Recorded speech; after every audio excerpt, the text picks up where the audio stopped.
Hey there, everybody. This is Brogan here, and what the fuck? We're not gonna do it this way. We gotta change this tier list immediately.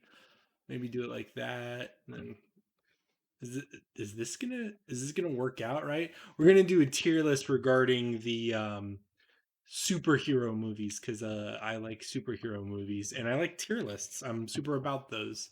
So I'm sorry. I wasn't ready for the out of 10 style, which I don't like. We're gonna do that, and then we're gonna do A plus, A minus, A plus, A minus, and then we're gonna go B, C, D. Let's actually go like let's go B plus, B minus, B plus, B minus, C, D. If I haven't seen it, I'm not even gonna put it on the fucking list. Actually, I will probably move it up there just so for the sake of it. And then I'm just gonna have an F. Okay. How well is this showing up? It's showing up pretty well. Okay. So with this being said, let's just go ahead and go through these. It includes most movies, I assume, out of this list, and it includes everything. So not even just the MCU, DCEU stuff. There's no way I've seen all of these for sure. And some of these takes you may not like from me. Let's immediately go with Black Panther. Um, no, actually, we're gonna save that one. That's probably gonna be a hot take. Let's go Far From Home. Far From Home, I think, is better than Homecoming.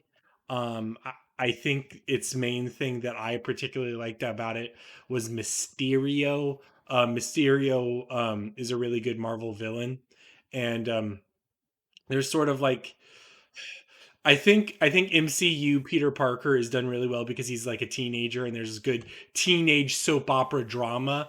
I think the failures of the MCU Peter have to do with tying him into the MCU universe, which Far From Home does a lot. In regards to the Avengers, Nick Fury, all that bullshit, Tony Stark, all that's really just like overbearing, and it's more overbearing in Homecoming specifically because of the suit and Tony Stark's presence within it. I'm probably gonna have to put we're gonna put it at B minus for now. And we will see. That may go up. We'll see how these go. We may have to even redo some of these letters. I may have to give more room for some of the worst picks out there. But then we're gonna go Thor. And Thor, to me, I think the early era of Marvel Cinematic Universe movies is very much just like in the early 2000s, which we'll get to as we look through this list. There were Marvel movies by different companies and production studios or whatever, and they all had a formula and a general vibe to them, and the MCU really just kept that going, but just made it coherent, like made them glue together, if that makes sense. Especially the phase 1 Marvel films, they really feel like just the 2000s era films, just generally speaking, like the Ghost Riders and shit. Um, and Thor in particular, I think it's better than like the Incredible Hulk, but it wasn't particularly great. It was just a fish out of water story. Thor goes to like a town in New Mexico or Arizona or some shit. He's powerless, has to learn to appreciate humans or whatever. I'm gonna give it a hard C, and he may be the argument for a C minus later. We'll see. I didn't see Black Widow. Yeah, no, thank you for now. I'm not opposed to it. It's just I didn't see it yet. I haven't seen nearly as many movies as I used to. So the newer stuff is going to be competing. Batman Begins. I'm gonna put that at a B plus. I particularly like the Nolan trilogy. I think Batman Begins is really good for. I personally think the Batman stuff is Nolan's best shit. I don't particularly like fall in love with like Inception or Dunkirk. Like Memento and The Prestige are pretty good. I probably The Prestige is the best thing he's done. But that being said, Batman Begins is a really good like grounding for Batman, especially after some of the more ridiculous stuff It's a really good adaptation of Year One in a way. And it's got some really good visuals. So it's got Ra's al Ghul, Ra's al Ghul. It's got Scarecrow. It's got Falcone. Visually, it's brown. I don't think it's necessarily the most variety, and it definitely falters in the second half. I think the story is more interesting as he's becoming Batman, and so much as when he is Batman, it's way less interesting. Um, but B plus. I remember seeing that movie multiple times in theaters. It was so exciting every time I saw it. I was just like wowed by it. I was a huge Batman fan back in that time. Guardians of the Galaxy, I'm also going to put as a B plus. Just a very very solid movie. Possibly that may go A minus or something. Um, oh, I'm thinking, oh no. Uh we'll bump that up to A minus. We'll bump these up to A minus because now we've got a lot of room up here. Um yeah, we're gonna bump them up to A minus. I think the Guardians of the Galaxy is really fun space adventure film. Good ensemble cast, great performances. Basically made a name out of an obscure Marvel team. Um and yeah, the Guardians of the Galaxy Volume 3, that doesn't exist yet. Haven't seen it. Don't know what the fuck you're talking about. I did see the Suicide Squad recently. The new one. It's not on here.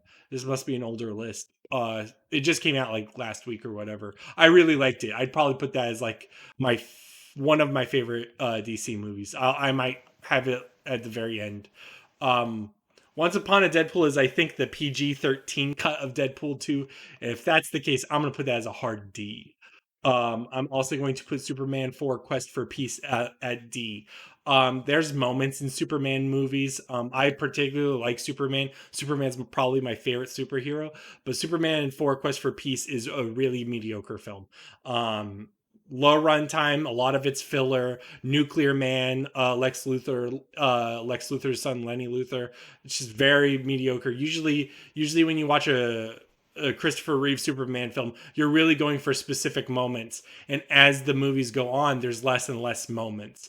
And the movie is just hindered by its budget. It's a Canon Films thing. It's just very mediocre. I'm tempted to put it as an F. There may not be anything worse than it on the list as far as what I've seen.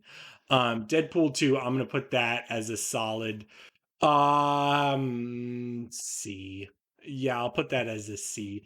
Deadpool 2 is funny. I like Cable. Cable is a character that I particularly like in the series. Domino's okay.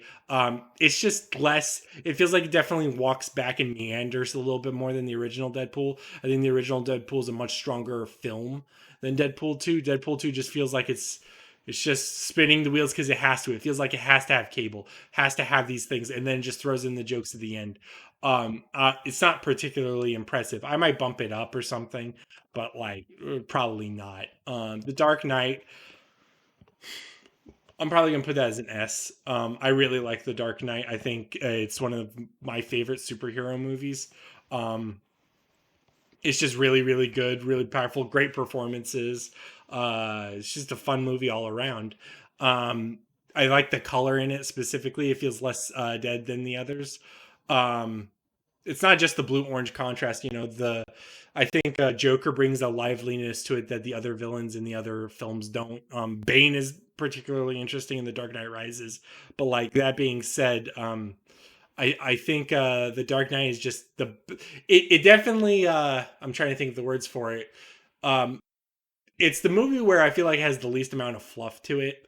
I think Batman Begins and The Dark Knight Rises sort of take turns and twists that definitely don't pay off nearly as well as you would hope they would. Whereas The Dark Knight, there's very little problems with it unless you actually have like a metatextual like political analysis problem or anything like that. If it's just like straight up enjoying the movie, I think The Dark Knight's a really enjoyable movie. And I like the fact that he even tries to have a political conversation with it, even though it can be very shallow at times, or what have you. It's still fine. To me, it's a good movie. If movies tried to be this tier, then I'd be happy. so whatever. Superman 2 Donner cut, I would rather talk about the normal Superman 2 if it's on here. Do they not have the Lester cut on here? I don't see the Lester cut. Yes, they do. They're right here. Okay, so we'll do the Lester cut first. I'm gonna put the Lester cut. Oh, we should redo these tiers. I'm gonna do that as a B minus. I think I'm gonna put them both as B minuses. So in case you don't know, Richard Donner is the original director of the first Superman film, Superman the Motion Picture, and basically he was also filming portions of Superman 2, like large portions, like a huge chunk of the film was being filmed at the same time as Superman 1 because when you have such high production films as this, it's usually just beneficial to greenlight two movies, reuse the same sets, reuse the same actors, have them do it all at once instead of having to do that. That way you can have a double trouble, twofer. However, at a certain point in production, they got rid of Richard Donner and wanted a more funny, more approachable film. So they hired Hard Day's Night director Richard Lester, and he ended up making the theatrical cut of Superman 2. And then years later, probably in the late 2000s, they got Richard Donner back to make a DVD like cut, reusing like old test footage, using footage that they had to scrap because they had to scrap a lot of footage in Superman 2 to remove Donner's name from the director credit. So like there's a lot of the film that was literally reshot. So that way Lester could have the credit and there would be no Donner co-credit or anything, even though there were plenty of scenes where Donner did do it. I think Superman 2 as a theatrical movie is still really fun. It's very goofy. It is comedic in some ways that's like not pleasant. The Donner cut is better in some ways. It feels like if Donner made the film the way he wanted to make it at the time, it would have been out and out a better film. But if you actually watch the Richard Donner cut, it's clumsy in how it's edited and you can't help it. Like for instance, the Richard Donner cut uses the same ending as Superman 1 because by that point in time, he wanted the ending to Superman 2 to be that. But with how everything shook out and him not being able to record all of Superman 2, he just took that section and used it as the end for Superman 1, if that makes sense to you. Basically, he was reusing footage and all of that, and it ends up not being like a very satisfying companion to Superman 1, even, which sucks. I do think it's a good film, though. We're going to talk about the Spider-Man movies in order. So then we're going to talk about the Whedon cut of the Justice League. The Whedon cut of the Justice League is really, really bad. I'm going to probably put that at D. I'm going to move Superman 4 to F. I just think that the Justice League Whedon cut compromises on a lot of things, makes everything usually worse. Especially after like we are in August 13th, 2021. I have now seen the Snyder cut, and the Snyder cut is a much better film. It's not like amazing S tier. I don't know if it's on here or not. But that being said, the Whedon cut massacred it. It was really bad. So there are things I specifically like about the Whedon cut. I do like how Superman is much more pleasant. I like how Aquaman has much more of a party man vibe, and I do like the Flash Superman scene at the very end credits. Other than that, everything else is worse across the board. Cyborg is botched in characterization. Technically, the Aquaman characterization in Snyder film was perfectly fine. They ruined Flash with way more comedic scenes that made him seem worse as a human being. Just way less pleasant. Just the entire film is just a slog to get through. And yeah, it was troubling. The Dark Knight Rises, I think I'm going to put as a B minus as well. I think it was largely fun, enjoyable. Bane is a memorable villain, but that being said, by that point in time, it doesn't know what to do. The film largely tries to take from two sources. You know, it tries to take from the oh my gosh, I'm blanking out. Sorry. It takes from No Man's Land a bit with the sectioned off quarantined Gotham. It takes a little bit from Occupy Wall Street, the movement that was happening near that time. I think it was a little too late for it. A little bit from Nightfall, where Bane breaks Batman's back. A little bit from The Dark Knight Returns, where Batman goes through retirement and comes back after a hiatus. I guess I should speak for The Dark Knight. The Dark Knight was largely the Joker's origin story, some other influences from different Joker comics, and then The Long Halloween, largely for Two Face's origin. Um, but it's still a fun movie. B minus. That's not a bad grade at all. It's pretty solid. I never saw Jonah Hex, thank goodness. I dislike the Amazing Spider-Man. I'm going to put the Amazing Spider-Man at D. I think the only thing I particularly liked about the film, I think I like Dennis Leary as Captain Stacy. He was fine. I don't think Andrew Garfield is that awful of a Spider-Man pick. I think he does the banter as Spider-Man really well. I think my problems with him were, and I think it's largely the movie's fault, with the characterization of Peter and how like the Uncle Ben stuff plays out and his parents and all that. All that secret stuff just really doesn't pay off well for me. And I don't like the lizard villain. I like him in the comics just fine, but I don't think anything pays off well there. And his costume here, it's unique. I kind of like how the costume is unique, but it's not amazing by any means. Just not a great film. Would not recommend usually. The Wolverine, I actually enjoyed quite a bit. I'm gonna put that as C. I think I should redo some of this. Dang. I should redo the thing, or I'm thinking what we're gonna do what we're gonna do is we're gonna we're gonna add a row below. That's what we're gonna do. This is gonna be C plus, and then this is gonna be C minus, and then we're gonna bump Wolverine to C plus. That's what we're gonna do. And then I think we are going to bump, we're not gonna bump any of those up. None of those deserve. I might just get rid of B plus. Maybe we'll see. But particularly with the Wolverine, it borrows a lot from Wolverine's like Japan arc in the comics or whatever. It was kind of fun. I remember it being like really cool with combat choreography and all that. It was edgier. I don't know what the rating was. I don't remember the rating on the film, but it was really cool. I enjoyed it quite a bit. It feels like an edgy PG-13. I feel like it was pushing the PG-13 on the Wolverine quite a bit. Much better than X-Men Legends Wolverine. Not as good as Logan, but a pleasant experience. One of the better X-Men movies, in my opinion. The Suicide Squad, the original Suicide Squad, I never saw the extended cut. I only saw the theatrical cut. I don't know if that's on here, but judging by my experience with the theatrical cut of Suicide Squad, I'm gonna put that as an F. Not as bad as Superman 4 Quest for Peace. However, it is a very unpleasant film, even worse than anything else on the fucking thing here. It's just not pleasant at all. The only thing, there are things I kind of like about it, but could have been done better. I would watch an Ayer cut of the film, the director's cut of the film, if he was ever able to make a version of it. I like Captain Boomerang, Jai Courtney's Boomerang, and like Captain Boomerang in the comics. That's a really cool character. It was, I think, casting in general with Viola Davis as Amanda Waller. I think all of that stuff's solid, and it's one of the reasons why the James Gunn Suicide Squad sequel kept a lot of the casting. Margot Robbie as Harley Quinn, all that stuff.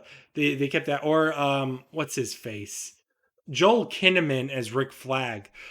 These are solid casting picks, so I'm glad that those carried over. But that being said, otherwise it's a very stylistically bad film. I think the editing was particularly bad, and then it felt like a very generic superhero movie when the Suicide Squad's meant to be a much different sort of thing. It really doesn't pan out very well. It was very largely based on like the New 52 kind of Suicide Squad, but it leaves a sour taste in the mouth for sure. Whew, we've got a way to go. What time are we at? I'm just curious. 19 minutes. Holy shit. Well, we're going for it though. Okay, so Iron Man 2 is a bad movie. We're gonna put that with Thor. There are things to like about it. I think when we get to this section, it's purely like, oh, I like one or two scenes or one or two ideas from this thing, and that's about it. And then when we get to here, there's like very little saving it, etc., etc. For Iron Man 2, I like Mickey Rourke's you know, I think his name's Anton Vonko or something. He's like a mix between the Crimson Dynamo and Whiplash. Um, there's solid points to it. It definitely tries to do too much heavy lifting with the Avengers. There's a lot of Avengers pushing because this is, I believe, the movie right before. It's not. No, I'm wrong. Sorry, I was just trying to think of how it goes. But basically, yeah, there's a lot of Avengers setting up because it's got Nick Fury and Black Widow in it. It's got War Machine in it. They recast Rhodes as it was originally Terrence Howard and now it's Don Cheadle. I think the recast is perfectly fine. It was good. I just think it's a mess of a movie still. It also tries to adapt from the Demon in a Bottle arc with Tony Stark, and it doesn't do a very good job in portraying his alcoholism. I think the MCU's largest failure with Tony Stark is it didn't try to have a lot of vulnerability. I think the movies largely we just want Robert Downey Jr. to have a good time and have like one or two throwaway lines, and that's it. It really just wants to lie it down. Three does a really good job with PTSD, but two wanted to delve into like his alcoholism and his substance abuse, and it does not pass with flying colors on that. It does a very poor job with that. I never saw Wonder Woman 1984. I wish I did, but I didn't. Um, that's Batman versus Superman. Is that the theatrical cut? I need to wait so I can see the differences. I think that's Ultimate Edition right here. I think this is the normal edition. I think this is the Ultimate Edition. I need to wait on that. Green Lantern extended cut. The extended cut's actually a little bit better. I do remember that. I don't remember many differences. This is still a bad film. I'm gonna put this as a D. Mark Strong as Sinestro is fine. I think Michael Clark Duncan was Kilowog. I'm pretty sure. I might be wrong on that. Taika Waititi, Ryan Reynolds. I don't remember. Was Blake Lively meant to be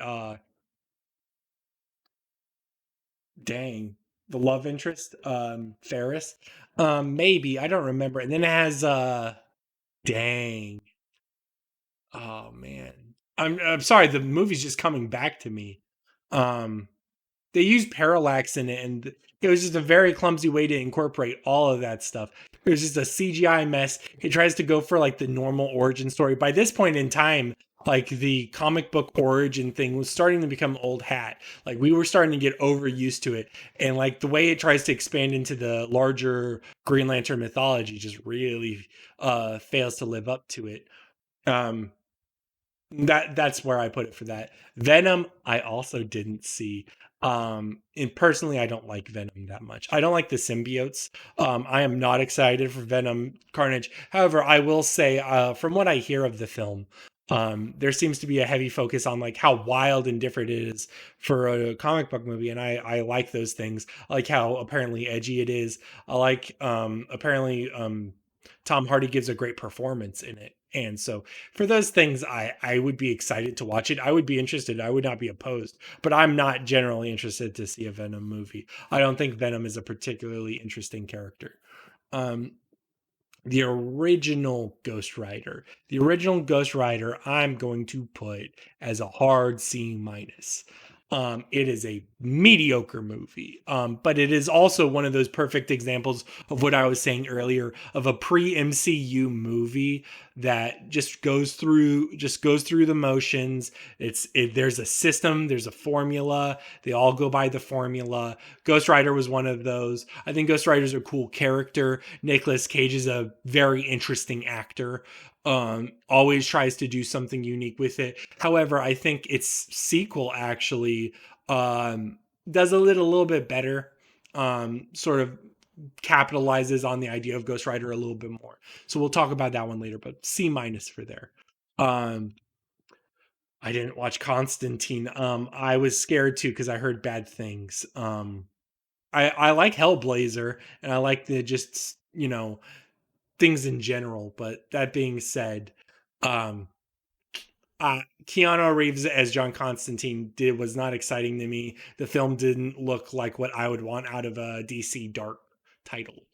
Um, so yeah, we're gonna ignore that one. Captain America: The First Avenger. I particularly thought that was really good. A minus. Actually, I'm trying to think. I might need to bump these up or something. Um, No, I think we're gonna keep it as is for now. Because this is pretty. These three should be together. I just don't know if they're A minus or not. Captain America is one of my favorite MCU characters. Just very wholesome, very solid. I also like how the fact that First Avenger was a period piece, and it feels like a real period piece. It does a lot. I think the film starts to falter after Hugo Weaving reveals himself as the Red Skull with his face. um the movie starts to meander because then it doesn't know what to do, so it goes into like a montage, and then it sort of just goes into like spins its wheels till the climax, when really there was already an emotional climax to where Captain America saves the day and saves his troop. But other than that, like a Joe Johnston directed World War II period piece, it's awesome. It's great. I love it. They even include the Howling Commandos in it, Bucky Barnes and stuff. It is just a very fun film. I like Captain America, so A minus. Um, X-Men First Class is one of the better X-Men movies. We're going to give that um oh, this is getting dicey, isn't it? I have to go by my memory because I haven't seen these films in like a couple years. I've seen these multiple times, but I haven't seen them in a few years, so I don't know how my take would be. I would put this as an A minus. Let's keep it all in the same tier, because I honestly don't know if First Class is better than these movies, and I don't know if it's worse. I think First Class does. It's one of the better X-Men films. I think it does do a lot regarding Magneto's character and Charles's character and how like the formation of the X-Men go. I think that stuff's really interesting. Jennifer Lawrence as Mystique. It was amazing that they were able to get these sorts of talents this period in their careers, so they were really able to capitalize on really good casting and really good talent at the start of a new series. This was also a reboot of an older continuity. Like, technically speaking, the X-Men film continuity is an older, much more storied thing. Like for like a cinematic universe, the X-Men universe was very impressive for that. I think the film gets clumsy at points. You know what? I like Matthew Vaughn though, and I like the film. I like Kevin Bacon as a villain. Um, we might revisit my opinion on these. We might have to fix this entire section in a little bit. But Avengers Age of Ultron is going to go in C minus. It is a clumsy movie, a very, very clumsy movie. Um, and I watched it recently. I watched it when WandaVision was popping up. Um, it tries to fit so much in, and none of it really feeds into each other. That's really the problem. I think it is admirable that they were able to fit so many new characters. This was a film where it wasn't so much uniting characters that have been introduced, like the original Avengers was, as it was introducing characters entirely, just wholesale introducing characters. It introduced Scarlet Witch, it introduced Quicksilver, it introduced Ultron, it introduced Vision. And these are major characters that play roles later on in the series. So it does a lot, and also tries to service a lot with, like, it tries to introduce people to Infinity Stones and really tries to take them seriously in a way that wasn't done before. There's a clumsy Hulk Black Widow romance arc that's really heavy-handed. This is a Joss Whedon film, in case you're not aware, and Joss Whedon had a lot of creative control on it, and it just doesn't pan out very well. The team doesn't really shine very much. I think the most memorable scene and best moment is probably the party near the beginning of the film. After that, team dynamics sort of just go through the roof. It doesn't really matter. The only other scenes I particularly remember even now is like the Hulk versus Hulkbuster scene, when they go to Hawkeye's house. These are really the things I remember. Or Hawkeye trying to talk to the twins and tell them, hey, I'm a normal guy. I'm on a team with a bunch of superpowered people and I'm just trying to make my way through. That stuff speaks to me. Other than that, it's not impressive. James Spader's an okay Ultron. I think they also didn't capitalize on Ultron well enough. Well, Ultron should have been. Ultron's a big villain, and putting him in a singular film feels weird. It definitely feels weird, especially when like Avengers Phase One has Loki, and Loki was informed by another film, so it's whatever. Fantastic Four is going to be a C minus as well. This is same thing as Ghost Rider, even in fact more so than Ghost Rider. If you want to see just the generic formula Marvel film, it's Fantastic Four.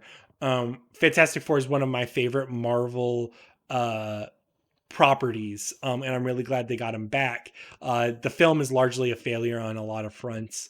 It's just not. I think it fails in its team dynamics, and I think it does a disservice to some of the more emotional aspects, particularly Ben Grimm's emotional tragedies, and because that's like a major part of Fantastic Four. But also, it fails to like really showcase the relationship between Susan Storm and Reed Richards in a really good way. And then obviously, like there's the whole Doom stuff. There's like a Doom romantic triangle, and Doctor Doom's like, you know, leader of like a major corporation, and he gets like electric powers and stuff. It just plays very weird. It doesn't feel like a very great. It's solid though. I will say as a positive, and the reason why it's in C minus and not one of the lower tiers is it's not very offensive as a movie. I mean, there may be some old jokes in it. I don't remember. It's been a while. But that being said, like it's not a movie that's particularly faulty. It's just boilerplate, generic cookie cutter stuff. Um, Dark Phoenix, I'm going to put that. I've only seen it once. I had a very unpleasant time with it. I'm gonna put it as an F. It's better than Suicide Squad, I think. Um, it's a kind of a competent movie. They got great actors in it. Like fucking, they got Sophie Turner as the fucking Jean Grey and stuff, and like she's the main star of the film. Like there is aspects to it that is really strong, but it's just it's a mess when you actually watch it. Script wise, they really don't do a lot with it. I think the scrolls were used because they felt obligated to use them, but it really doesn't pan out very well. The Cyclops drama isn't very good. Quicksilver's in it for like two scenes before he gets incapacitated. Um, and the thing is like by this point in time, the way Magneto's character arc and stuff goes, it feels like stop and start. It feels like he escapes, and then every time he gets pulled back in. And by this point in time, it got really old. It got super fucking old. Um, yeah. Deadpool, we're going to put that as an A plus. I don't particularly love Deadpool as a character, and I don't particularly love the movie. However, I think the movie is just out and out solid, very little flaws with it. It's R rated, it's a little bold, it's different flavor. It's X-Men. It's fun. It's a fun movie. I can't find many flaws with it. I think it's solid, no complaints. Wouldn't touch it. You know what I mean? Um, and that's about it. That's all I got to say about it. Again, I don't love Deadpool. I think Deadpool's a very like cringy character, like very tiring. But that being said, when a movie's good, man. I don't know what to tell you. Shazam, I'm actually going to put in the same tier. I think Shazam's an A plus. And considering that, shit. Now we're getting into the territory where I want to do. No, no. You know what? I'm sticking to this opinion. I'm sticking to the opinion. Shazam's an A plus. And it's the same thing where it's like I wouldn't touch a fucking frame of the movie. Definitely enjoyed it. I loved it. It captures an essence to it. It's not a movie that wants to be a DCEU movie. It wants to serve what it is, which is like a wish fulfillment kids fantasy. It's like big but with superpowers, and that totally plays out, and it feels great. It feels magical. And that's the kind of feeling that you don't get a lot in action adventure films anymore. In fact, I think for a lot of people who are tired and don't like superhero films, one of the biggest criticisms is there's like no magic. You never feel magic when you watch one of these fucking things.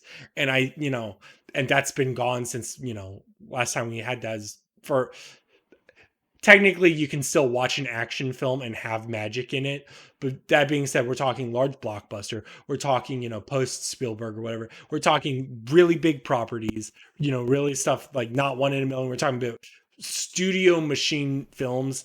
You don't get these a lot, so I think Shazam's really special in that. Oh my god, what time are we at? We are at 35 minutes. Well, this is better than I thought it was. We're doing all right. We're trucking through. um we're still not going to touch these. These are the spicy ones: Black Panther, Spider-Man 3, and Batman versus Superman. Not going to touch those yet. Ghost Rider, Spirit of Vengeance, we're going to put that as a C plus. Particularly, these were by the same directors as Crank. It's still a PG-13, but like Wolverine, I feel like it pushes the PG-13 superhero thing to its limits. This was before Deadpool came out, and it was like, okay, you can have an R-rated superhero movie. Particularly, I had a really good time with it. It's it's not amazing by any means. It's still heavily flawed, but it's heavily flawed in a way that has flavor to it. Ghost Rider 1 was flavorless. Um, but this movie knows what it is. It wants to be high octane. It wants Nicolas Cage to sort of let loose. You know what I mean? Like the crank directors get to direct Nicolas Cage in a movie. You like, fuck yeah. So, that stuff's really awesome. So C plus for that. Um, we're gonna wait for that. Okay, the Ang Lee Hulk. The Ang Lee Hulk. I'm probably going to put. I like the Ang Lee Hulk. You know what? We're gonna put in motherfucking B plus. Motherfucking B plus, and I will tell you why. It is not a perfect movie by any stretch of the imagination. However, when you watch it, you definitely feel like it's artistically inspired. Ang Lee definitely wanted to do something in the film, and this is something that like 99% of these fucking movies don't fucking try to do. Like not even Deadpool, Shazam, this shit here, they're magical quote unquote or perfect quote unquote, but they're still like very heavy non-auteur projects. Very like there's no attempt at any sort of exploration into anything. Whereas Ang Lee actually tried with Hulk to middling success. You can think he failed. I don't think he particularly succeeded. But that being said, B plus for trying. B plus for whatever this is. This is like the probably the best thing Hulk's ever done, other than maybe Thor Ragnarok. Because I'll probably put Thor Ragnarok above B plus. Um, but like that being said, high praise, high praise. Avengers End Game. Oh man, we gotta start doing some of these ones I'm saving. Spider-Man Homecoming. Spider-Man Homecoming gets a C plus.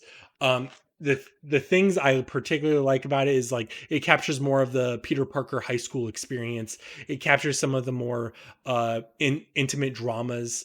I particularly like the idea of the Vulture. I like the portrayal of the Vulture as a working class guy. His criticisms against Tony Stark are particularly salient.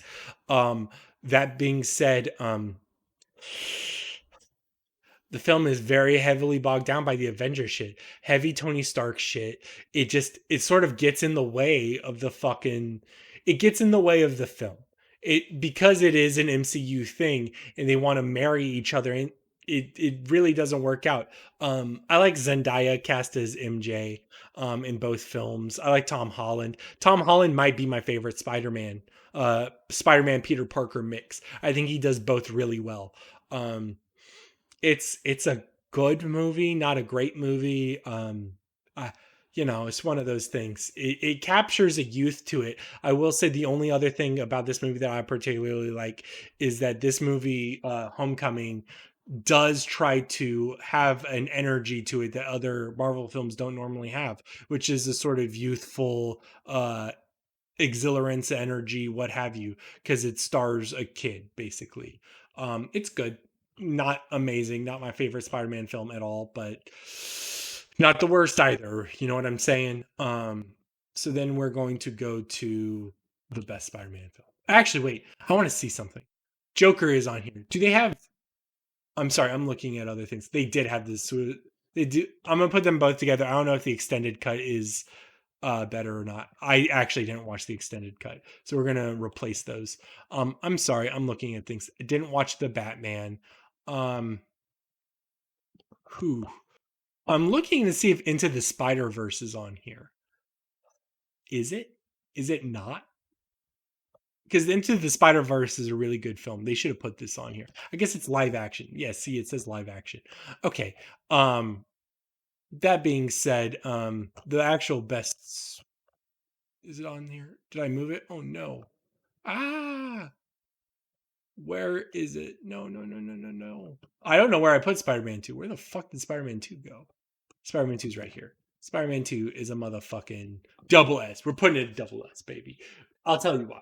Number one, it's got energy and personality, something that the Dark Knight doesn't necessarily have. It's got color, it's got goofiness to it. The Dark Knight tried to rob a lot of that out of a comic book film.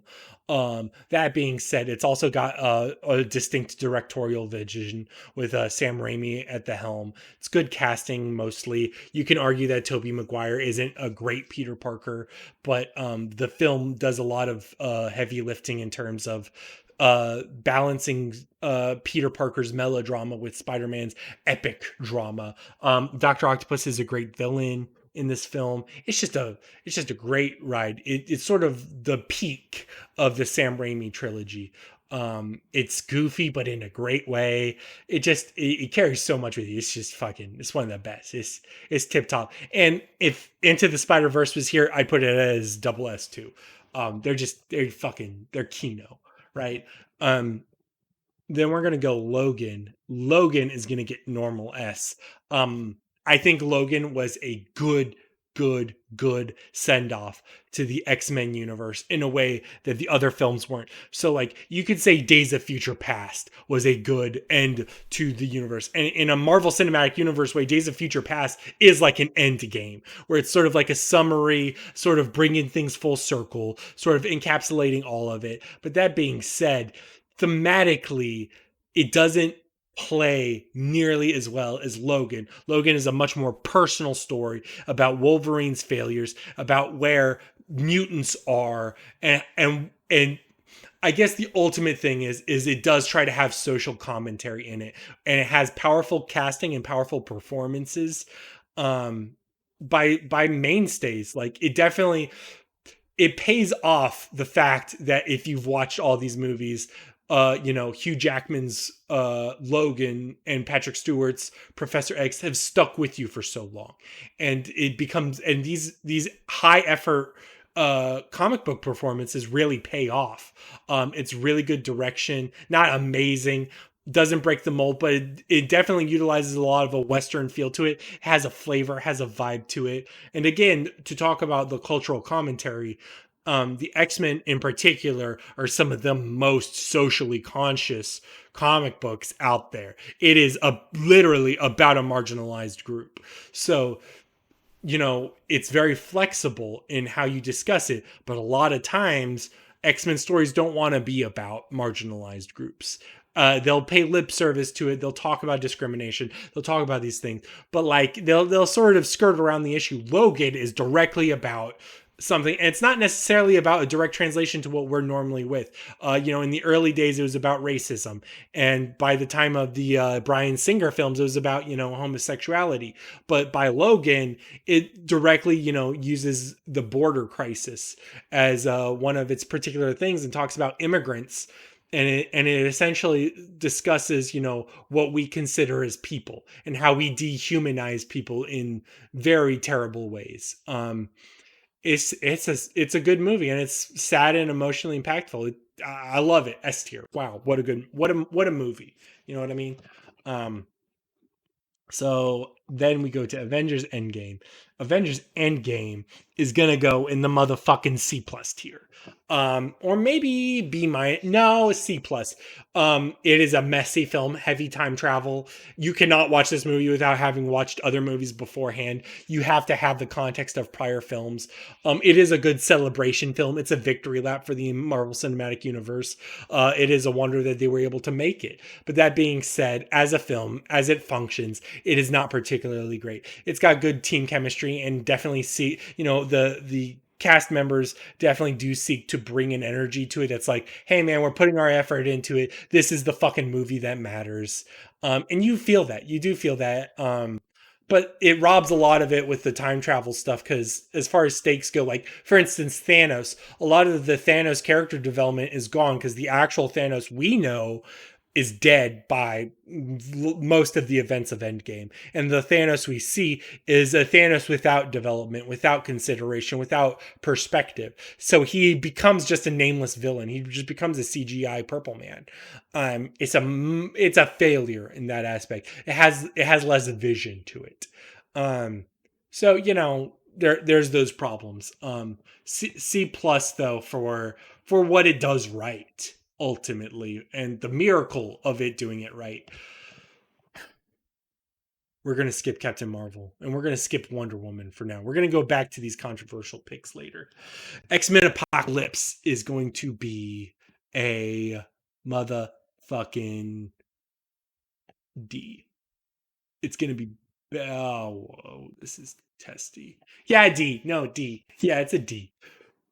There are moments to like about the film. I think that's why I was considering bumping it up still, but that being said, as a whole, it's a large failure. Like you gave Oscar Isaacs one of the best actors of our time or whatever. Like you get really good actors for these fucking films and you fucking just cake them with makeup. You cake them with like huge fucking things and then you make them give the most boring performances. And a lot of it is just clumsy. Particularly with like the Four Horsemen thing. Magneto gets another one of those stories where this is where, Magneto is, done and then he gets pulled back in because his wife dies, his family dies, and they try to fit a lot of characters into it, like they fit Psylocke into it and whatever, and they just wanted to force as much as fucking possible into the fucking movie. Storm, they wanted to fucking force in the movie. They try to, there's so many side plots or whatever too, like the teenagers going into the Weapon X program because they get abducted or whatever. Like all this stuff is extra fluff because the movie doesn't know what to do for its runtime. And by the end of it, it also doesn't know how it wants to resolve the issue of apocalypse. So like it'll use Professor Xavier, then it'll use teamwork, and then it'll use Phoenix, and then ultimately you don't have a satisfying narrative conclusion. I don't even remember how it is. I'm pretty sure it's Xavier and Jean Grey teaming up to beat Apocalypse, maybe.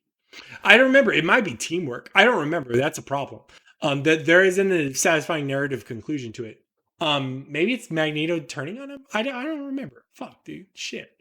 But either way, it doesn't utilize a lot of its cast very well. And the story it has doesn't say a lot. Like you remember what I was talking about, like with Logan, where there's a salient point to be made. There's no point to be made in X-Men Apocalypse. It's just a fucking movie. Who gives a shit? Um, okay, so Batman. Um, Oh, I guess I will say the things I like about X-Men Apocalypse are the color. I like especially how they embrace the suits. They try to make it look like the comic book. I will appreciate that to an extent.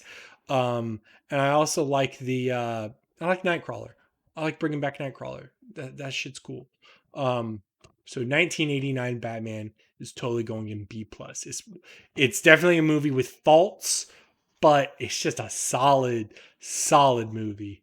It looks really cool. Tim Burton did a really good job with it. Michael Keaton is strangely good casting. He's got sort of great timing to him that can be comedic, can be mysterious. He can bring an energy to it. I particularly like how he goes crazy at points. You can feel like this Bruce Wayne can dress up like a bat, and it definitely pays off in a really well way. Um, it's definitely shallow. It's two-dimensional in some ways that feels lacking nowadays. A lot of it was just like, I don't want to say low effort. This is a very high effort project, but like, I'm trying to think of the way to say this. Like, for instance, Jack Nicholson's Joker. It's a really good performance, but it's also not necessarily a nuanced performance. It's not like Jack Nicholson really studied the character.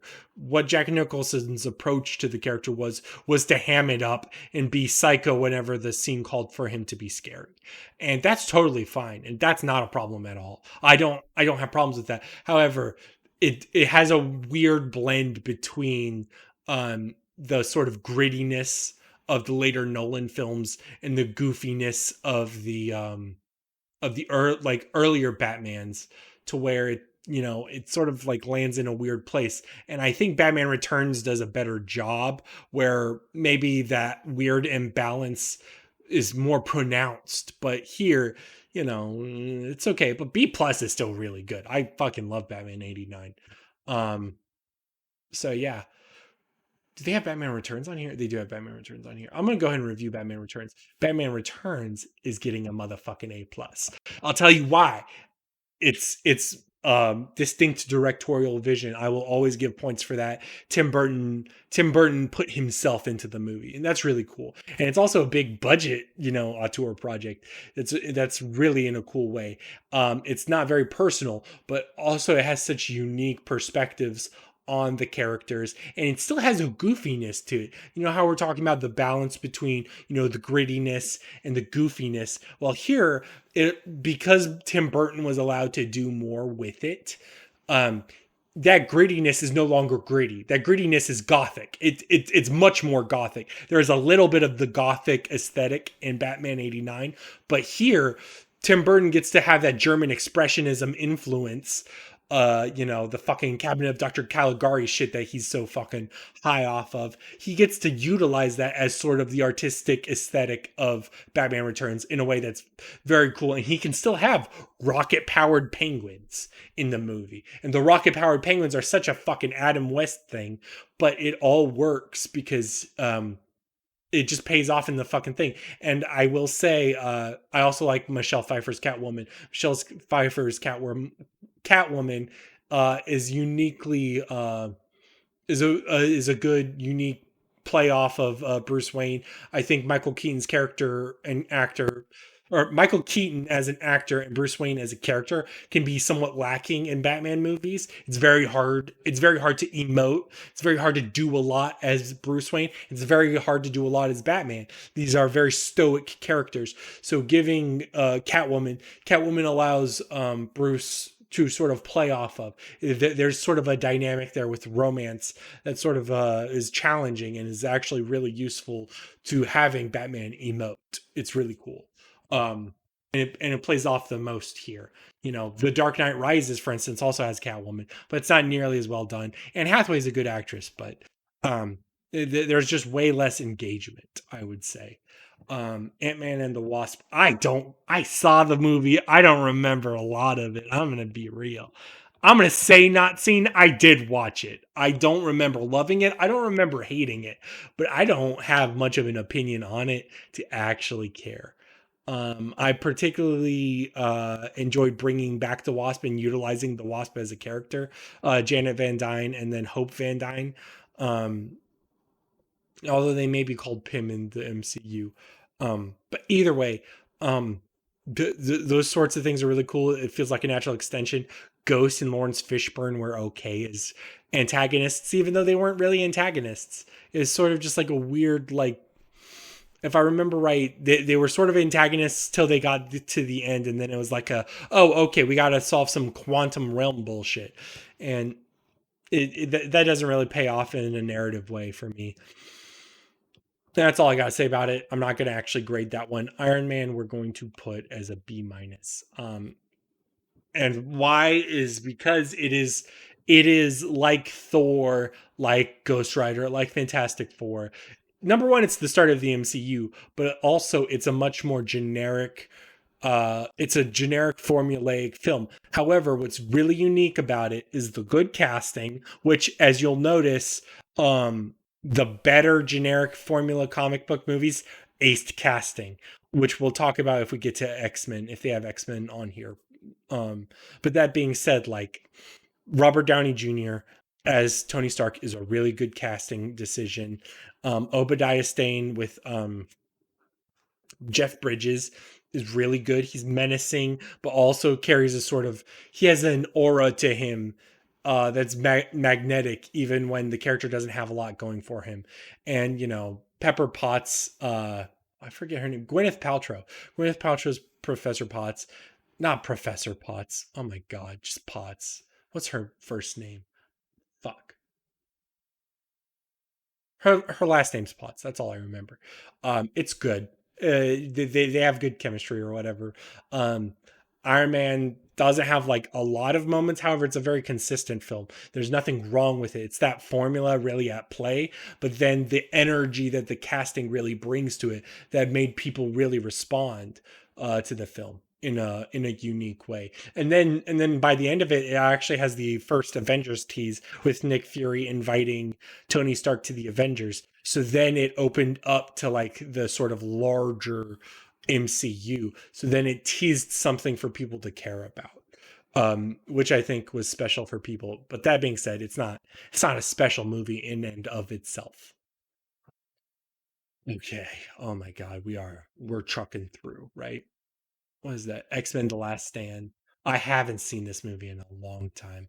We're gonna put it as D. I remember not liking the film. It was meant to be the end of a trilogy. It was meant to be a satisfying narrative conclusion. There was like a B plot of or like the main plot was regarding mutants being able to lose their powers and sort of become non-mutants and sort of them trying to fight for their identities.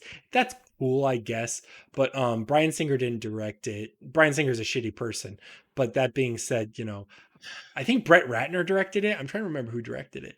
The film felt very shoehorny. They tried to stuff a lot in. This is one of those scenarios where they just want like the sequel just try to bloat so many fucking characters when the answer to a good X-Men movie isn't so necessarily how many characters you can fit into it as it is how well it's the few characters you have are written. Like how many fucking X-Men characters are in Logan? There's a few mutants, but it's not a lot. It's like it's not a lot at all. You can count them on one hand, probably, not to spoil it. But, meanwhile, this film just wants to throw as many as they possibly can in there. It's got Juggernaut. It's got everybody. It's got Kitty Pryde in heavy scenes. It's not particularly amazing for me. D tier. I'm not going to keep talking about it. Daredevil, also one of those formulaic films. I remember liking the director's cut of it more. I don't know if that's on here. The director's cut features more depth to it. It borrows more from the comics, like the Frank Miller comics. I particularly like Michael Clark Duncan's casting decision. I think Michael Clark Duncan is a fantastic Kingpin. Everything else is very middling. Ben Affleck's not a great fucking Daredevil. Jennifer Garner's not a great Elektra, and Colin Farrell is definitely not a great Bullseye. But that being said, there's moments to care about the film. It's good. It's okay. There's two Green Lanterns on here. Oh, it's for the extended cut. I didn't. I don't remember enough to actually know them, so I'm going to put them side by side. Um, I'm sure the extended cut actually gives more context, and usually more context in these films is good because I would much rather know what's going on than have a shorter runtime most of the time. But that being said, whatever. Guardians of the Galaxy Volume 2, I personally like less than Guardians of the Galaxy Volume 1. I think Volume 2 does more, is more ambitious, has a more personal story to it with Quill and his father, Kurt Russell. I love Kurt Russell. It's got a great soundtrack, probably a better soundtrack than the first film. That being said, it's got its own flaws. Baby Groot isn't a particularly good character. It definitely just tries to play up to certain things. There are subplots in it that don't particularly work for me. It's less of a just a solid experience. Guardians of the Galaxy 1 is just very clean. Just very little problems with it. I enjoyed it all the way through. Volume 2, it goes up and down. You know what I mean? And I think that up and down is what brings it from an A minus to a B plus. Which, if you get upset, realize that the difference between an A minus and a B plus isn't by a lot. It's by very little. Aquaman. I've seen Aquaman twice, both times in theaters. Um, I remember liking it. I don't remember liking it a lot. It's formulaic, but I remember it being so unique. I'm a huge fan of James Wan as a I'm a huge fan of James Wan as a director. I think the film is a little cheesy and a little goofy, and it's meant to be because it's Aquaman. The water physics are cool. I like how the kingdom works. I just like the parts of it. I like Black Manta. Black Manta is cool. Just little itsy bits of it. Willem Dafoe's in it. Just all the little bits of it. What's his name? The guy from The Conjuring. He plays Orm, the Ocean Master, Aquaman's brother. Um, they have a good play, they have a good, chemistry together as hero and villain. Just the film in general is solid, but is conflicting. I liked it. The problems with the film, I think, are probably how cheesy it can be, how fake it can look. Um, and if you have problems with that, I think that's totally fair. But there's moments in it that I think are really special. Particularly like there's a horror scene, I think, when they're trying to go deep underwater to like the secret underwater area, um, where Aquaman's armor is. I don't want to spoil it other than that. There's a horror segment in that, and James Wan's particularly notable for horror.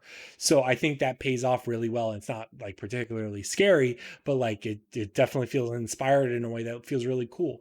Um, yeah, it's just little different things like that. Or the Black Manta fight scene in Greece is really cool.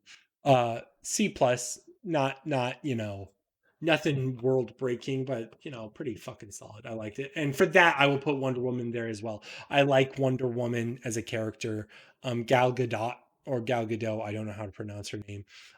She's good casting as Wonder Woman. Wonder Woman is a sign of strength. I like that feminine strength to it. I like the Amazon stuff. I think by the end of it, it definitely peters out. Ares as the god of war, sort of main villain. I think there's something cool to be said for the fact that he's not necessarily the villain, as is the people wanting war. But that being said, um, it's a good movie. It's sort of takes the page from the Donner films. And from what I hear, Wonder Woman 1984 takes like fucking 10 pages from the Superman Donner films. But that being said, there's a magic to Wonder Woman. It's, not all there, but, it's there. I like Chris Pines as Steve Trevor. It's all cool. Um, oh, we're getting there. I never watched Birds of Prey. We do have the original X-Men. I'm sorry, I'm just looking at these. I never watched Supergirl. Thank God. Okay.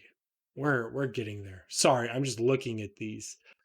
I never saw Shaq Steel, and I never saw Man Thing. Swamp Thing. There's a difference between Man Thing and Swamp Thing. Um, any others I didn't see? No, I think I've seen all of these. Okay. Oh my god. All right, Captain Marvel. People are gonna be upset. It's a motherfucking C minus. All right, it's a C minus. It's not that bad of a movie. If you're super upset by the film, if you think it's particularly really bad, you're just butthurt. Like seriously, it's not fundamentally like anything in the D tiers. Like looking at this versus all this shit, like come on, it's clearly Daredevil tier minimum. At minimum, it's Daredevil tier, right? Characterization's fine. Brie Larson's good casting. It uses Sam Jackson in it, and the CGI isn't particularly bad. The scroll thing, the scroll reveal where the scrolls aren't really the bad guys, rather they're refugees, is cool. because it particularly speaks to the Kree war and stuff. It feels really cool. Um, there are problems with the film, and I don't think Captain Marvel as a character is particularly amazing. But like, let's be fucking real. How good was Thor's character in the first Thor movie? Like, what are we doing here if we're gonna be that fucking? And a lot of it feels like, and a lot of it like I think a lot of the hatred comes from Brie Larson's and the general marketing thing of girl power, or like if you don't like the film, you're a misogynist. So a lot of people feel like the need to be like, I don't like the film and I'm not a misogynist. It's like, if you really don't like the film, if the film is that offensive to you, then there's probably a problem. Because the film is just like all the fucking rest of them, man. They're not special. Um, Man of Steel. Oh, we're gonna save the Zack Snyder. We have to save the Zack Snyder takes. Black Panther, I will actually put in C plus. Black Panther has that formula of the C minus films, but that being said, Black Panther does have something special to it with its casting. And you may be like, but Brogan, like an all black cast isn't very special, and you're right. However, it's not just the all black cast. What it is necessarily the Black Panther as a character and as a direction. The Afrocentrism or the Afrofuturism aesthetic is really really cool, and it definitely utilizes the sort of idea of race and legacy and ancestry in a very engaging way. Black Panther is an engaging character in the comics, and it is a very racial thing. And if you're particularly offended by that, well, then I'm fucking sorry. That's the fucking character. I'm sorry you, I'm sorry you wanted more white people in the Black Panther movie, but and there are positive things in it. The main villain is Killmonger, and Killmonger has some salient points regarding race, and I think the fact that he is such an engaging villain is very interesting. And they could have went other directions. Like they could have made Ulysses Claw, played by Andy Serkis, more of a bad guy, and he's not. Because he's dead by the he's dead by a certain point in the film. Um, Ulysses Claw is a much bigger villain in the comics. He's usually sort of like the whitey bad of Black Panther, and I forget his name. Is it Everett Ross? Um, Everett Ross's character, or like the character of him, the U.S. agent that sort of helps Black Panther. This is the nice white guy, the guy that played Martin Freeman, the guy who played the Hobbit in the Hobbit films, Bilbo. He is sort of like hey, not all fucking white people are bad. We're just fucking here discuss. This is just a fucking movie. Just enjoy yourself. I think it's really cool. I think Shuri is great. I think the film is good, and especially uh in regards to Black Panther himself. Like we probably won't see, Black Panther 2 is definitely going to, I'm trying to think of the right way to say this. Black Panther 2 is going to have really big shoes to fill. And it's just so shocking to see the passing of man, sorry. Yeah, it's just shocking. Like when I saw the news of it, I was like, "Whoa, how old is he?" He's like 40.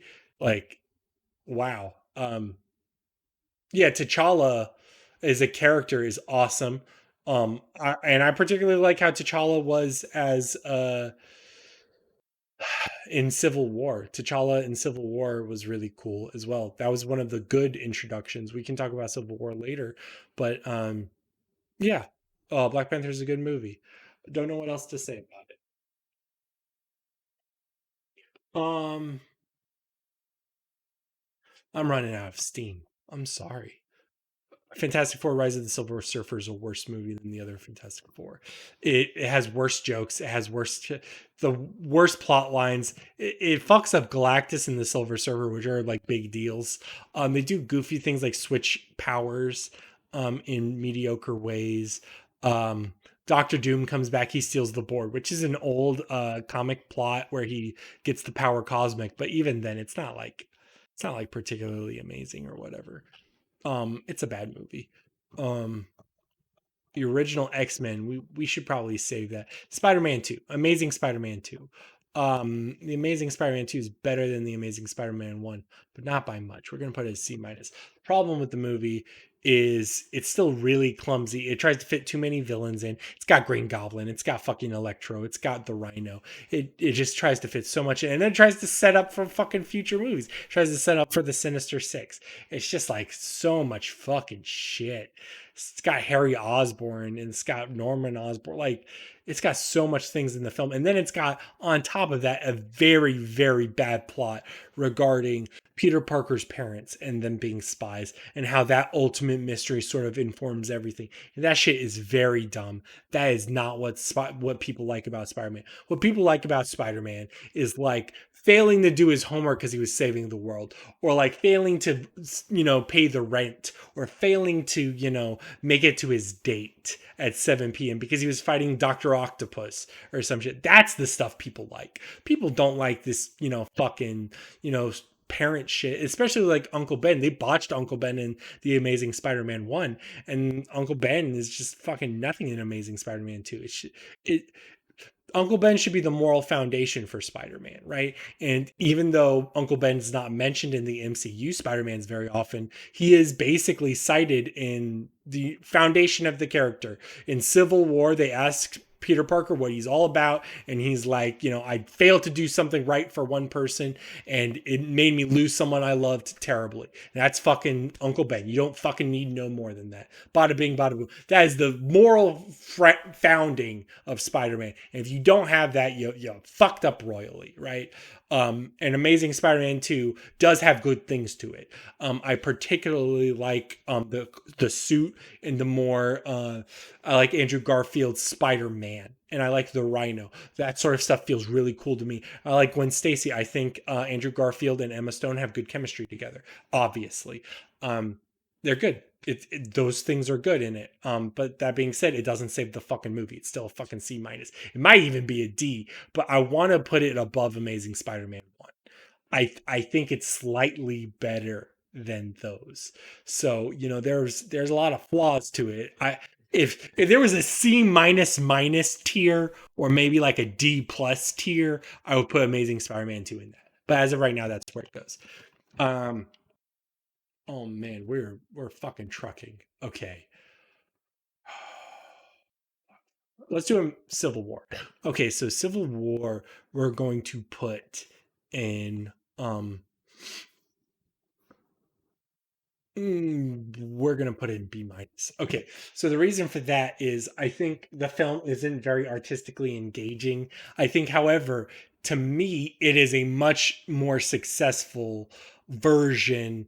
Oh man, I might put it in B plus. No, B minus, B minus. It What it does is it does that goal for Avengers End Game, and it does it for Age of Ultron, where it has to introduce characters, introduce concepts, and sort of be a culmination of everything. But it does it in a way that's still engaging and gives an actual conflict for the characters. And it's not just a conflict of like, fucking, oh, we got to get the stones before the purple guy does.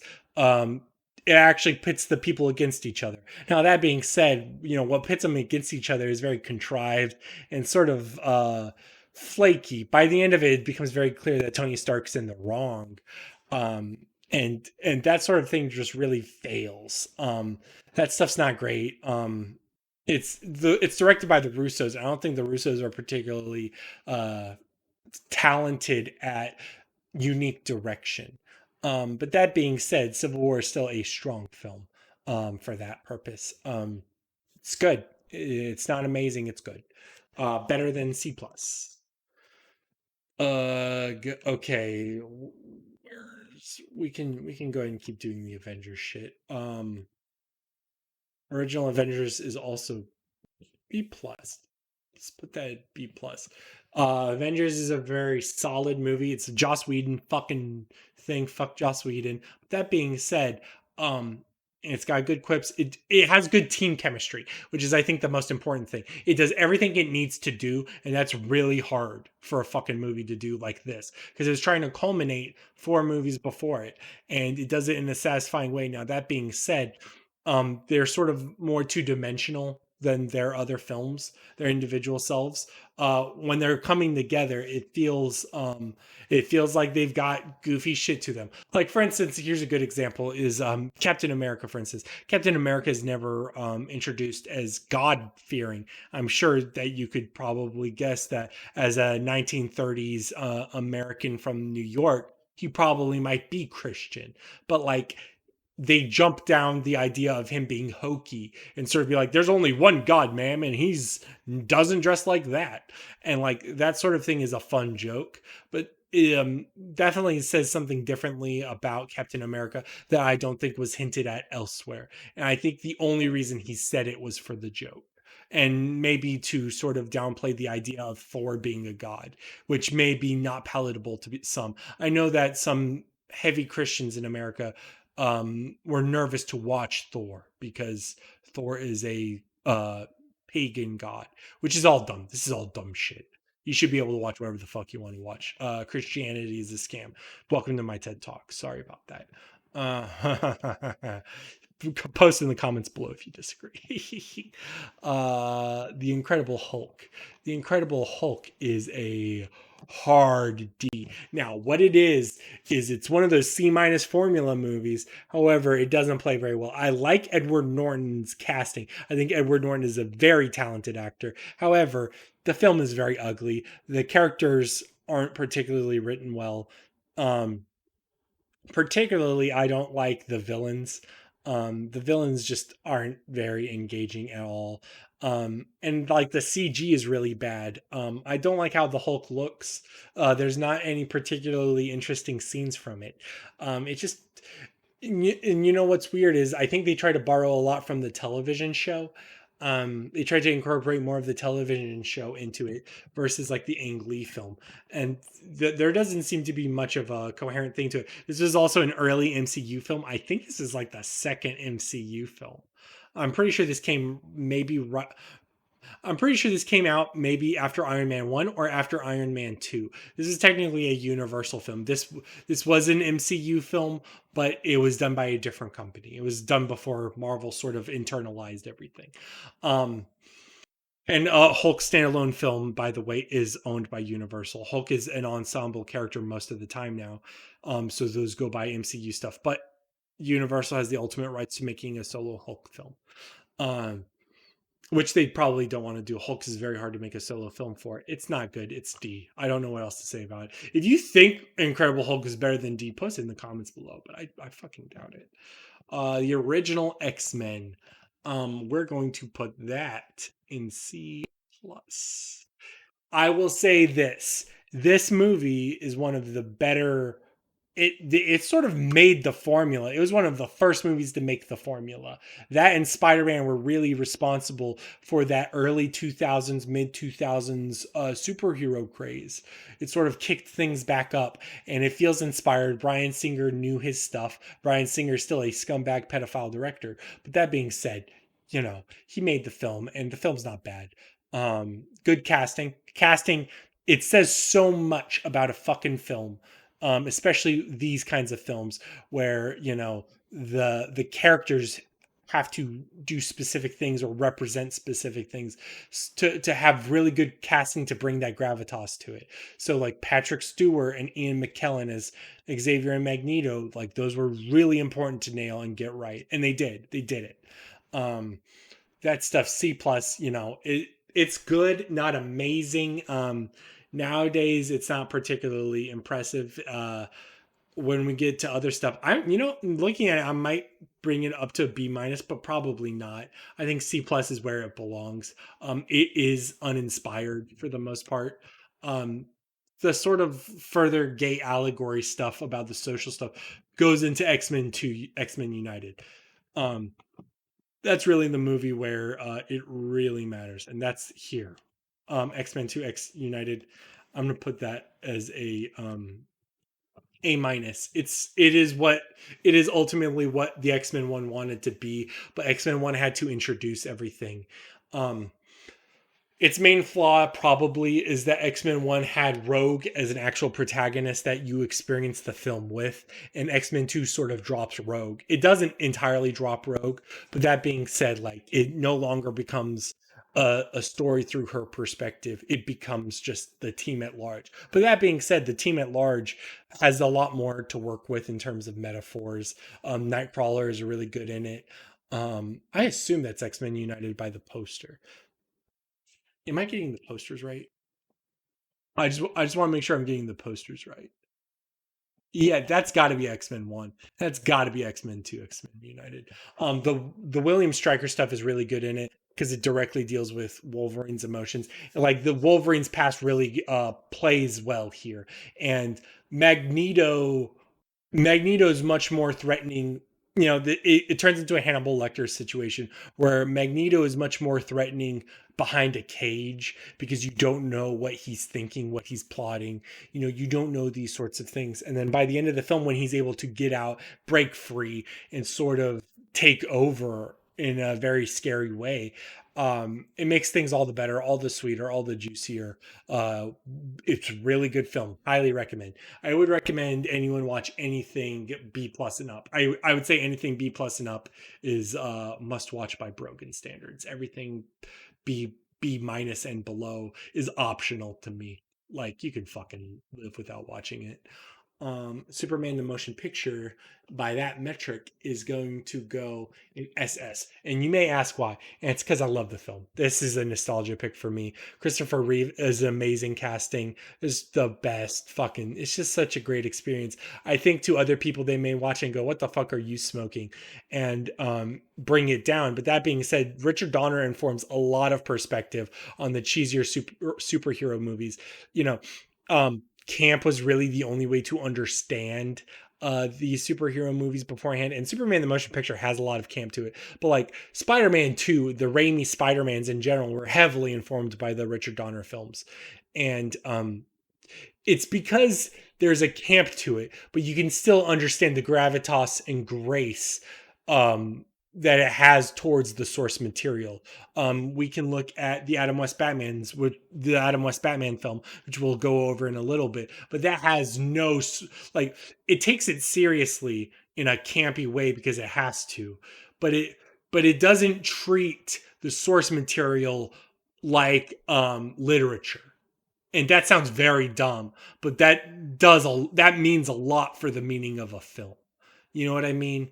um so basically Superman the motion picture really cared about its source material. Richard Donner was a Superman fan, and when he made the film, it definitely he attempted to make it number one in a believable way. The tagline was "You could believe a man can fly." The casting again was very solid. Not just Christopher Reeve, but Lex Luthor's Gene Hackman, Marlon Brando as Jor El, Margot Kidder as Lois Lane. These are very solid casting choices that became like fucking immortalized for these things. But also the other thing he did was he sort of tried to, when you watch the film, pay attention to the beginning and sort of how it transfers from black and white, rigid, into colorful and dynamic.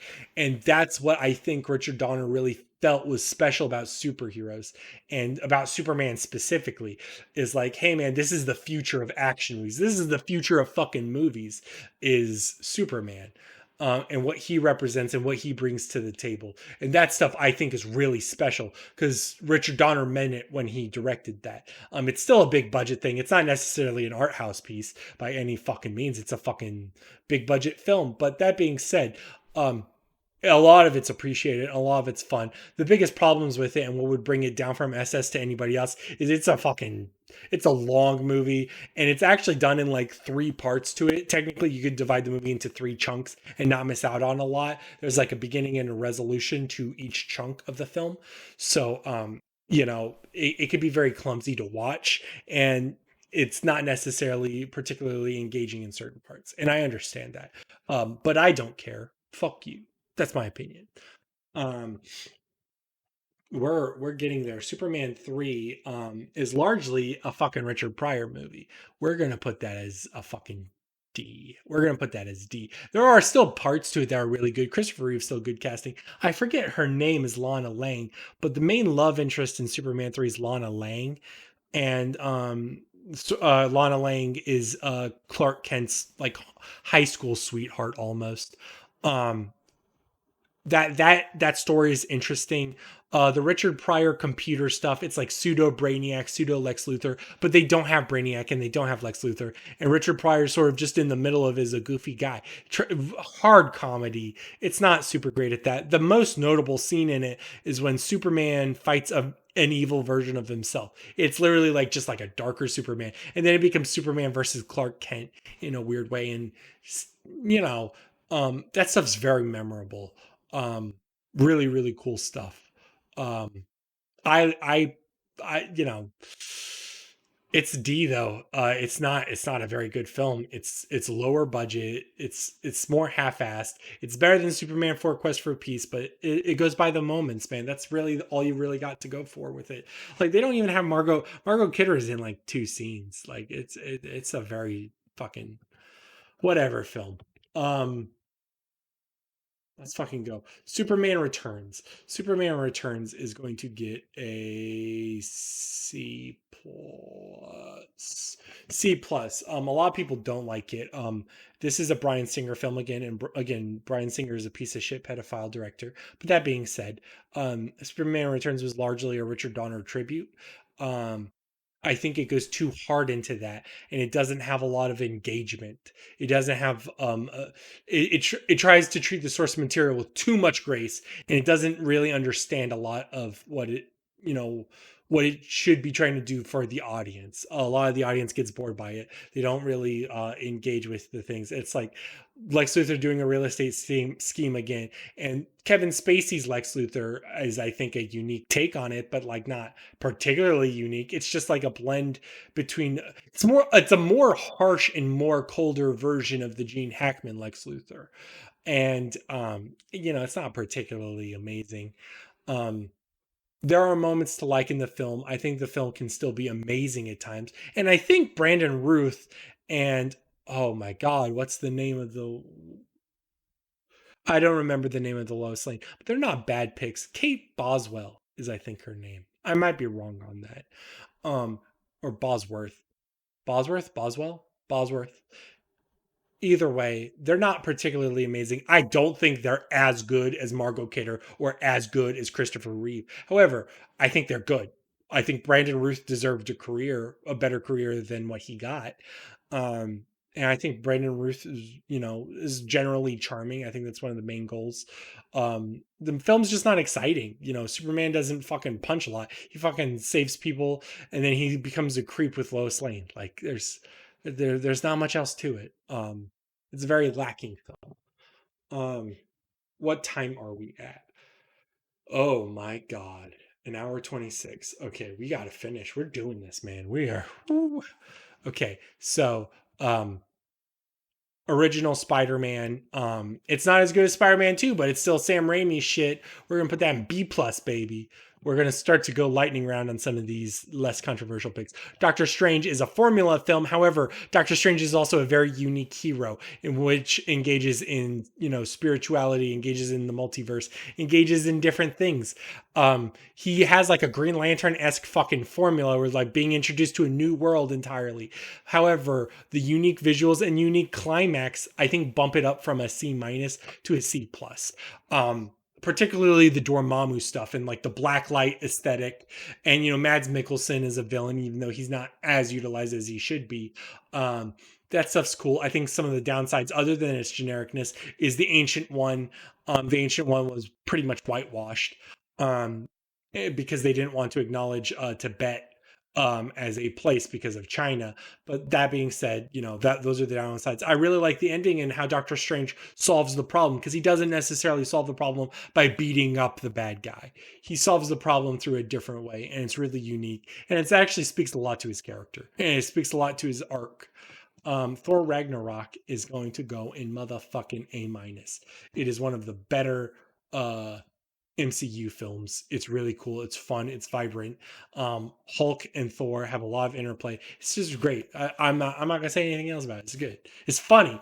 I think a lot of people that have problems with it probably don't like its tone, but the fact that it has a tone at all is really special, in my opinion, for MCU. Um, because MCU doesn't do that a lot. X-Men Days of Future Past is going to go in. I'm trying to see where I put things like it. We're going to put it in B minus with Civil War. Bryan Singer directed again. Bryan Singer, piece of shit, pedophile director. But that being said, it does combine both elements in a way. And in a way, Days of Future Past is its own Avengers End Game scenario. And it's special in some ways to see the old cast and the new cast in the film as a last hurrah. It has a little bit going on with it. It's not as special, but that being said, it's nice to see it. I never saw the Rogue cut. Apparently, there was more Rogue in the director's cut. But that being said, it's not a bad film. It's pretty good. Um, I wouldn't watch it if I never saw an X-Men film though. And most of what's special about it is your prior experience with X-Men films. It's not necessarily a special film in and of itself, which definitely brings it down because it's not particularly amazing in any way. Fantastic Four by Joshua Trank is going to go in the D tier. And I'll tell you why it's not F tier. It's because I think this movie had promise. And I think this movie, I want to see a Trank cut. And it's not necessarily that I think the Trank cut would be, a 10 out of 10 masterpiece SS tier film. I think I think it just is sad to see because you can see it, how much heavy studio involvement is in it. And in terms of creative choices regarding, say, the edginess or the grittiness of it, or the Cronenbergness of it, those were intentional choices. And those were more inspired from like the ultimate Fantastic Four comics and stuff like that. All that stuff's um, interesting to me. And I like the thing I like about, like, say, Doctor Doom in this Fantastic Four film is that Doctor Doom is scary. I think that's a very important aspect to his character that's not often conveyed. And this film succeeded in making him scary.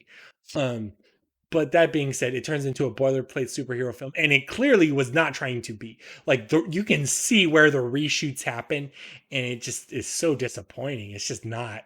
It's ugly, and no matter what, I just know that the Joshua Trank version is better, right? It could be C minus, but it would still be better. And that's really all that matters to me. And that's what makes it so depressing to see that Fantastic Four thing. Versus the Ayer cut. I don't know if the Ayer cut of Suicide Squad's better. I have no idea. Probably not. Maybe the editing's better, but not by much. Ant-Man is a boilerplate C minus film. It's done. It's over. It's going. Um, Thor: The Dark World is going in D tier. It's very uninteresting. Clearly, one of the worst films in the MCU catalog. I'm not even gonna say more about it. Fuck it. I don't have to. Um, X-Men Origins Wolverine is going in F tier. It does so much it does so much that it doesn't want to carry into other films. It tries to do a lot of legwork for Wolverine as a character, but ultimately, like, you can skip that film. In a lot of ways, they butchered Deadpool, they butchered Cyclops, they butchered so many characters that they wanted origins for. They wanted Gambit in the film, so they injected Gambit into it. They put the Blob in. It's one of those films where they tried to inject as many characters as possible and didn't really care about it, and it sort of fails as a story. I think the only thing it did particularly special that the X-Men films, other than it, failed to really do is really have a relationship between Wolverine and Sabretooth. Sabretooth is really only a character otherwise in the original X-Men. And even then, he has like no relation to Wolverine in that film, other than he fights him a lot. And he's just like a wrestler in that film. And in this one, there's much more of an effort to utilize him. So that's good. Other than that, it's bad. And I think the real biggest fucking problem is fucking CGI claws. Holy shit. How could you fuck that up? The claws look so ugly. Iron Man 3 by Shane Black. We're gonna go uh oh B minus. We're gonna go B minus. It does more with Tony Stark's PTSD and probably has a lot going for it in terms of pre Ultron Avengers films. But that being said, it's not amazing, particularly with the Mandarin. The Mandarin stuff falls flat, and I think everyone still knows that even now.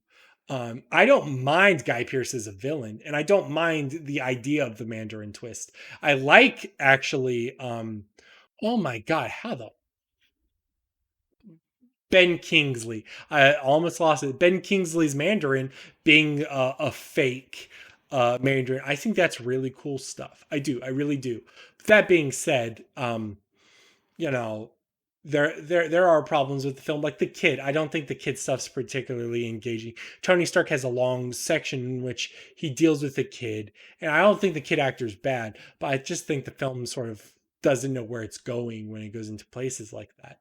um so we continue onward. We're going into the hot button stuff. Let's go Batman Forever. Batman Forever is I think, a successful Joel Schumacher film. We're going to put this in motherfucking B minus. And I'll tell you why. Um, it does what the other Joel Schumacher film wanted to do. And I'm going to go ahead and put Batman and Robin in D tier. Um, and I will explain them at the same time. Joel Schumacher is basically a flamboyant director. I don't mind that. Um, he wanted to he was hired especially because the Tim Burton stuff was too dark. It's very hard to sell toys for. So when they got Schumacher, Schumacher went for the more of the Adam West campy approach. So it's more colorful, more goofy. Um, and Batman Forever, I think, is a much better distillation of that sort of thing than Batman and Robin. Batman and Robin is an unpleasant film by and large. It doubles down on the Adam West stuff, but in a way worse way, because it doesn't. It feels like the Batman and Robin stuff is done out of laziness and cynicism, whereas the Adam West stuff was done out of like an actual appreciation of camp. Batman Forever, meanwhile, is an actual film that wants to be things and doesn't just want to sell toys, even though I'm sure a bunch of toys were sold. Um, like another good example here would be like Joel Schumacher's sexuality. Joel Schumacher's a homosexual, and that's awesome. But that being said, the way he did sexuality in Batman and Robin was much more clumsy than in Batman Forever. In Batman and Robin, it was much more done in the way that like Batman and Robin were probably gay, but also had some weird drama with Poison Ivy, and like there's a weird sexuality that's not doesn't really pay off and feels weird and wonky. And one of the reasons why that feels weird and wonky is like the sexuality of like Adam West Batman isn't that he and Robin are gay. It's that they are probably emotionally incapable, or are emotionally children. And that's one of the reasons why like Catwoman has a good interplay between them, because Catwoman is sexually mature, and Adam West Batman doesn't know how to deal with that, right? But when they're gay, a homosexual gay person usually is emotionally mature, because, or at least in that specific way, sexually mature, because they have to understand and come to terms with their sexuality, and that means coming to terms with their identity. So like there is an actual flaw in what that means and necessarily how they interact with each other. So like Batman and Robin interacting with Poison Ivy in that way does not correspond in the same way. Meanwhile, Batman Forever has a much more healthy view on sexuality, and it's just a much funner film in general. It's good. Thumbs up. Not a bad film. Um, we're gonna ignore the Watchmen's. We're gonna go Joker. Uh, I only saw Joker once. I reviewed it though. It's on the Twin Geeks. I don't know where to put this. I have no idea where to put this. I liked the film. It's not going in like D or F or C minus. Uh, we're gonna go We're gonna go B plus, and I'll tell you why. I think Joker is not special, and it is special. I think I think the movie has a distinct tone to it, even though it's a fucking ripoff of Scorsese. I think the film has has high effort, great casting, amazing performance. Without fucking Joaquin Phoenix's performance, this fucking film would probably be C minus tier, right? Joaquin Phoenix basically carries the fucking movie on his back. But that being said, the film does actually have things to say regarding mental illness, even though you may disagree with its messages or find the messages conflicting or problematic. But at least it tries, in my opinion, and actually has a real attempt to do it. And I think it has an actual I think it is a good execution of its concept, where it's like a Joker film that's a mix between King of Comedy and Taxi Driver. I think on those merits, that film completely succeeds in what it tries to do. And the fact that it was able to capture a lot of cultural zeitgeist when it did says something special about it. And because of that, it goes in B plus. Do I think it's better than B plus? Probably not. No. It's not particularly special in most ways. Its script in particular probably needed another pass. I don't think its dialogue is very strong at all. Um, it's really carried by what's good in it. What's good in it is great, and then what's bad in it is kind of really bad. Um, so B plus for it. It's good. If I put Ang Lee's Hulk in B plus, I'd put Joker in B plus. Um, Now Adam West style Batman, we're going to put in A minus, and I'll tell you why. It's not a particularly fascinating film on its own. However, this is really the representation and the film crystallization of the television series. And the television series for me is really special. I love the television series. Um, Campy Batman is really effective. It's faithful to the comics, and it's like what we said earlier regarding in being able to internalize and respecting mythology versus understanding and taking it seriously, but still having fun with it and being like unafraid of it, et cetera, et cetera. When you watch Adam West Batman, you're not supposed to, as an adult, you see it and you think it's ridiculous, and that's because comics are ridiculous. Batman as an idea is ridiculous, and so this is the film that does that. And it's artistic, it's fun.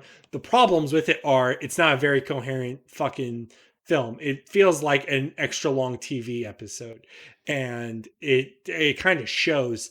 The cool thing about it is it has most of the main villains. So it has, Frank Gorshin as the Riddler. It has Burgess Meredith as the Penguin, and it has Catwoman. However, it has Cesar Romero as the Joker. But it has I'm trying to remember. Because they do. I have to get my terms right, because I think Newmar was the television Catwoman, and was eventually replaced by oh my god, I'm blanking out on all the names. But there are three Catwomen, and the movie has a very specific Catwoman to her. Lee Merriweather is, I think, the Catwoman to um the film, and Eartha Kitt would later replace the Catwoman in the television show. Either way, it's just a fantastic experience, fantastic aesthetic, fantastic vibe. It's great comedy. What a fucking film. It's not amazing or particularly funny. Captain America Winter Soldier is a good portrayal of the actual Winter Soldier storyline. It does have it's interesting because it puts the optimistic Steve Rogers, the sort of like goofy superhero, into a spy thriller. And that stuff's interesting, but it's not particularly amazing. The Russos aren't directors known for flourish. They're known for being able to execute something well enough, and that's what the Winter Soldier is. Um, but it's not clunky. They don't have, thankfully, with the Winter Soldier, it's not like End Game or anything like that, or Civil War even, where it has to delicately balance adding 10 fucking characters in. It thankfully can concentrate on its select characters and its select twists and turns, and it does that pretty well. Um, Wait 1 second. I feel like this. I feel like this list is missing something. I was just talking about Winter Soldier. It's so weird. Okay, whatever. Oh, okay, no, we're good. I was thinking Infinity War, and Infinity War is on here. Infinity War is going to go in B plus, and I'll tell you why. It is better than Civil War. It is better than End Game. It's a more coherent film, and it's mainly because Thanos is the connecting through line throughout it all. And while his characterization isn't particularly special, he's one of those villains that's like the ends justify the means. If I get rid of half the universe, I can fucking blah blah blah blah blah. But that being said, Josh Brolin brings a gravitas to it. He has his own development. He has his own emotional stuff going on. And then in terms of being able to unite the characters together, it does it in a much more satisfying way than Endgame does it. And it doesn't feel like it's halvesing or backtracking or any sort of thing like that. It is just a straight movie, and because of that, I really like it. It's solid B plus. Um, its flaws in it are still like you can't fucking watch this movie if you've never seen a fucking Marvel movie before. But that being said, by that point it was a reality. Now we're all in the Zack Snyder controversial thing. Actually, Spider-Man 3 is going to go in C minus. It's Sam Raimi still, so I really like its authorial intent. However, it does the thing of trying to inject too many fucking villains in something. And you can tell Sam Raimi didn't. You can tell in the film what Sam Raimi wanted to talk about and what he was forced to talk about, and that sort of thing. It calls back to the Fantastic Four Josh Trank film. It's like because I can see it, it makes it very unpleasant to watch that stuff, particularly regarding the symbiote, regarding Venom. It's very clear Sam Raimi does not care about Venom, and that's not me being mean to Venom. I think that, like for instance, the Tom Hardy Venom could be a very good movie to people who care about it, but it also requires a director and a scriptwriter who care about it, right? It doesn't need Sam Raimi, who grew up off of the fucking Stan Lee comics and the Romita comics. He does not give a shit about fucking Venom. So don't make him make a Venom movie. And that's what ends up happening here. And it's not even a Venom movie. It's a black suit Spider-Man that becomes Venom at the very, very end with a fucking that 70s show Eddie Brock, and it's actually a fucking story with Sandman, and it's actually a story with Harry Osborn, and it's just so much shit at once. However, points for goofiness, points for like emo Peter Parker. It's still got moments to like, a bad Sam Raimi film is a good, it's a good bad superhero movie. It still like fucking beats anything in D tier. But by and large, heck, it beats a lot in C minus tier just for its personality and flavor. Um, okay, we're now in complete territory. Does the director's cut of Watchmen include the Black Freighter stuff? I don't know. I'm pretty sure director's cut of Watchmen includes a lot of bonus stuff. I'm pretty sure I have seen that cut. I just don't know if they include the Black Freighter animated stuff. And if they do, it goes down because that's shit I don't care about. I do care about it in the comic. I don't care about it in the movie. It could totally be cut from the movie. Um, I'm gonna put Watchmen in. Oh man, C plus, and it's because Zack Snyder is talented as a director. It's because it is mostly a faithful adaptation of the Watchmen comics.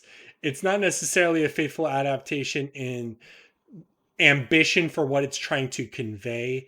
However, it is straight up Watchmen, right? It's just a fucking Watchmen movie. And because of that, it succeeds as well as it can. It doesn't try to be metatextual. It doesn't really try to have that sort of enhanced, informed foundation that really makes Watchmen special. However, Zack Snyder is really faithful to it. There's no question about it. And the choices that aren't faithful are clear artistic intent and not out of like malice, not out of anything else. It's just because of, hey man, a giant Cthulhu squid requires a lot to set up and isn't really conveyed super well by the runtime of this fucking movie. We can't fucking have it in this movie. That's realistic to me. That makes sense. Visually, it's okay. I think there's a lot to be said for the fact that Zack Snyder's slow motion, fancy shots play counter to what The Watchmen is existentially as a sort of realistic grounding of superheroes, meant to be schlubby, meant to be shitty, meant to be like fucking like, hey man, combat shouldn't be fucking smooth slow motion. It should be garbage basically. But that being said, I don't think there will be a better Watchmen film. I honestly don't. Just realistically speaking, and I don't think there should be another Watchmen film. You could make an argument that there should have never been a Watchmen film, and I would understand. But that being said, there's probably not going to be anything better, and I think that's as fair as it gets. So C plus. Oh, and I'm not going to grade the original theatrical cut of Watchmen. I will grade all of these. Man of Steel is going to go in, oh my god, C plus. C plus. And I'll tell you why. It's the C minus formula superhero origin film. However, you can tell Zack Snyder is a gifted director. He got his personal stamp on the project, and it feels inspired in certain ways regarding the Superman mythos. Now, you may disagree with Superman's characterization here. And again, I'm a really big Superman fan, and I really like his optimism. I like, the faith he brings to people, the sort of energy that really is inspiring. And that's not necessarily entirely present in Man of Steel. Man of Steel wants a more grounded take that examines the implications of what Superman means to the rest of the world. And in that sort of, can upset people. Superman here makes mistakes, for instance.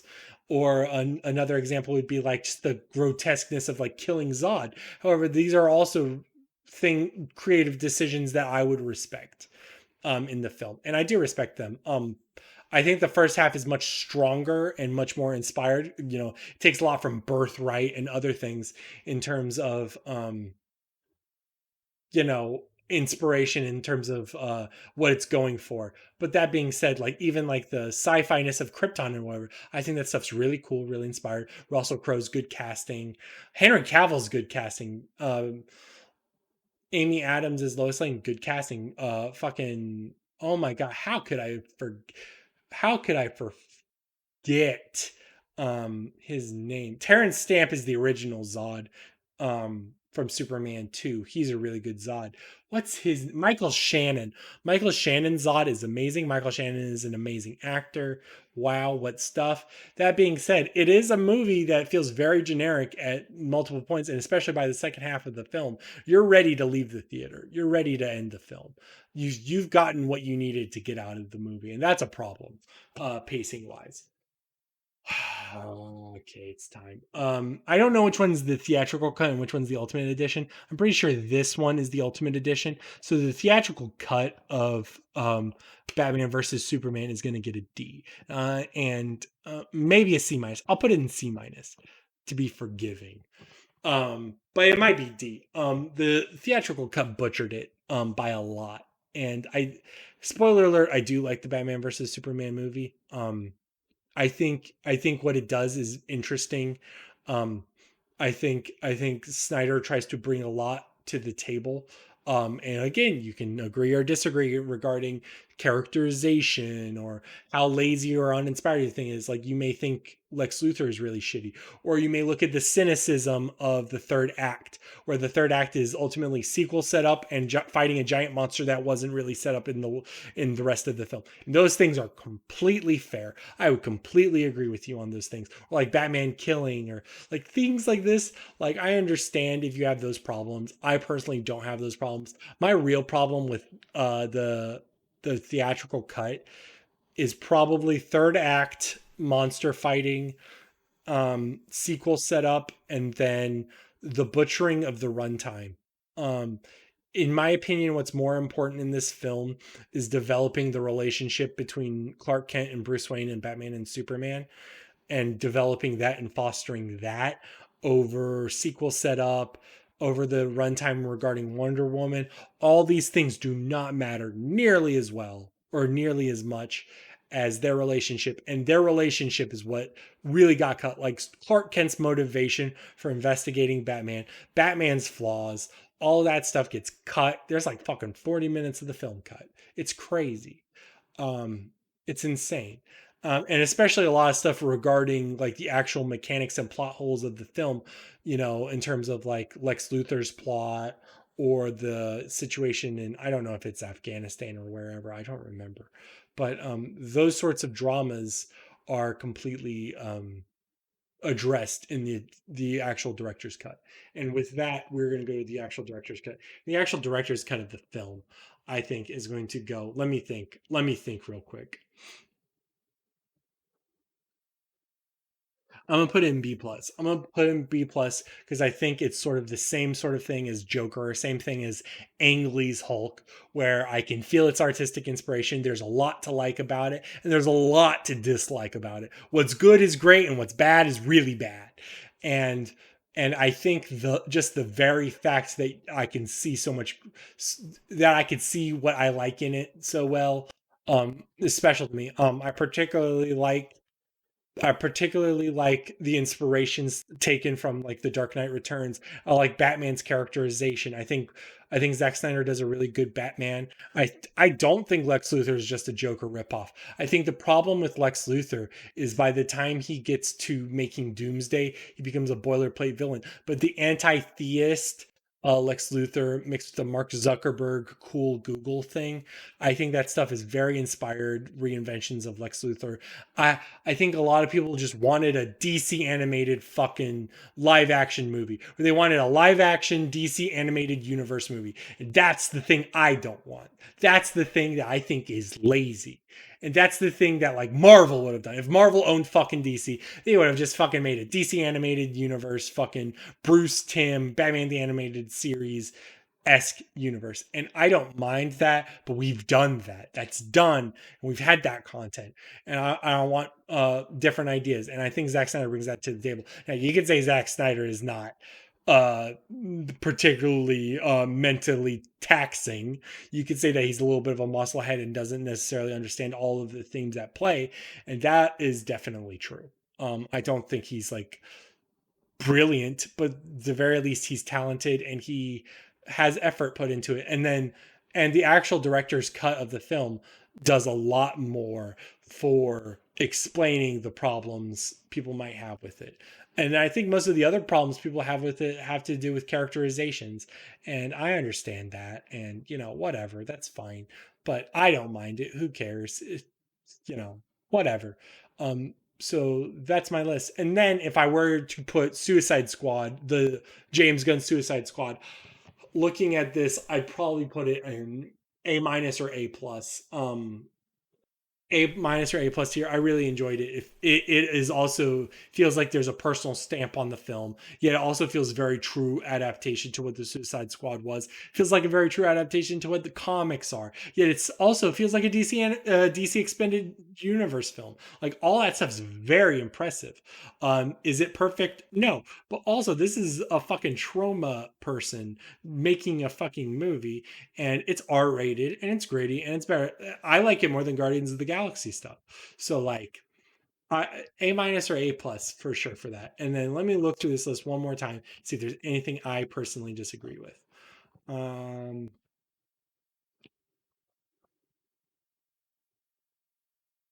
no, I think I'm fine with all of this.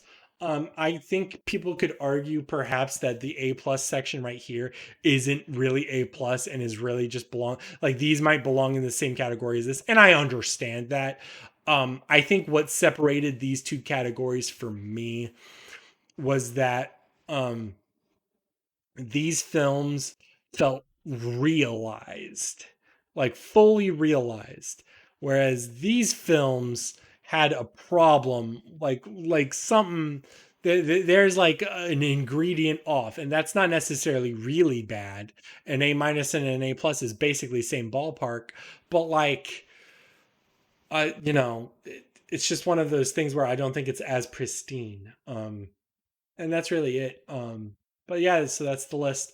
I'll basically say, do I agree with the order? I also don't know if like the order within is the I agree with. I'm not gonna confirm that. Like I don't know if Joker's better than Ang Lee Hulk. It might be better than Ang Lee Hulk. Who fucking knows?